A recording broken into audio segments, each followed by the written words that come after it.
No drugs no violence, ലഹരിക്കും ലഹരി മാഫിയക്കുമെതിരെ ജനപക്ഷ ശബ്ദമായി CPIM Sreekandapuram local കമ്മിറ്റിയുടെ നേതൃത്വത്തിൽ മഹിളാ, യുവജനം, സാംസ്കാരിക സ്ഥാപനങ്ങൾ എന്നിവയുടെ പങ്കാളിത്തത്തോടെ പദയാത്രയും ബഹുജന സംഗമവും സംഘടിപ്പിച്ചു.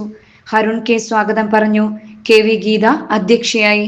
CPIM സംസ്ഥാന സെക്രട്ടേറിയറ്റ് മെമ്പറും കണ്ണൂർ ജില്ലാ സെക്രട്ടറിയുമായ MV ജയരാജൻ ഉദ്ഘാടനം ചെയ്തു.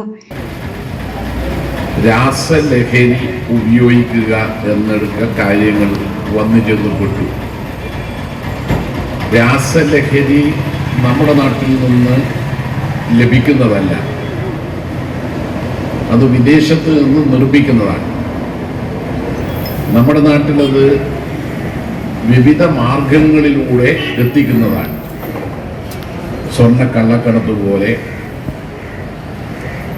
ഒരു മയക്കുമരുന്ന് മാഫിയ സംഘത്തിൻ്റെ നേതൃത്വത്തിലാണ് നമ്മുടെ നാട്ടിലേക്ക് അത് എത്തിക്കുന്നത്. ഏറ്റവും കൂടുതൽ നമ്മുടെ രാജ്യത്തേക്ക് ഇറക്കുമതി ചെയ്യുന്നത് ഗുജറാത്തിലെ തുറമുഖ തീരത്തും മുംബൈയിലെ തുറമുഖങ്ങളിലുമാണ്. ഒരു വർഷം ഏതാണ്ട് 82,000 കോടി രൂപയുടെ രാസലഹരിയാണ് നമ്മുടെ രാജ്യത്തേക്ക് എത്തുന്നത്. ഇപ്പോൾ കഴിഞ്ഞ ദിവസം നിങ്ങൾ പത്രത്തിൽ കണ്ടിരിക്കും,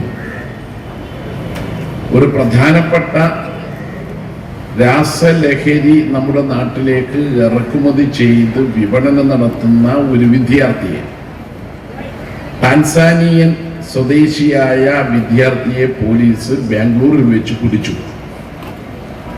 പഠിക്കാൻ ടാൻസാനിയയിൽ നിന്ന് വരികയാണ് ഇവിടെ.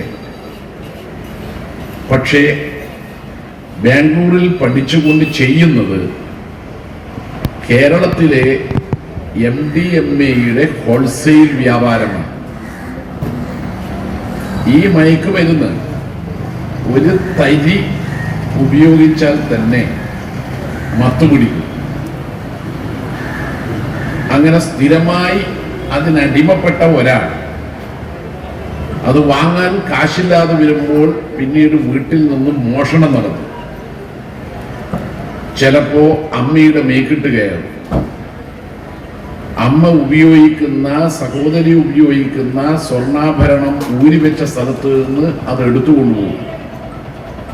അത് വിറ്റ് കിട്ടുന്ന പണം ഉപയോഗിച്ച് MDMA വാങ്ങും. MDMAക്ക് വലിയ വിലയാണ്. 1 കിലോ നമ്മുടെ നാട്ടിൽ വിൽക്കുമ്പോൾ വിൽക്കുന്നവർക്ക് കിട്ടുന്നത് 1 കോടി രൂപയാണ്. പണത്തോടുള്ള ആർത്തിയാണ് യഥാർത്ഥത്തിൽ ലഹരി വിപണി കൈയടക്കാൻ ലഹരി മാഫിയ സംഘത്തെ പ്രേരിപ്പിക്കുന്നത്. എളുപ്പത്തിൽ പണമുണ്ടാക്കാം, പക്ഷെ അത് സമൂഹത്തിൽ സൃഷ്ടിക്കുന്ന വിപത്തിനെ കുറിച്ച് ചിന്തിക്കുന്നില്ല. ഇത് നാം തിരിച്ചറിയുന്നില്ലെങ്കിൽ ലഹരി മാഫിയ സംഘം തടിച്ചു കുഴുക്കും. PV Shobhana, TK Sulekha, P Madhavan, VC Ramachandran master എന്നിവർ സംസാരിച്ചു.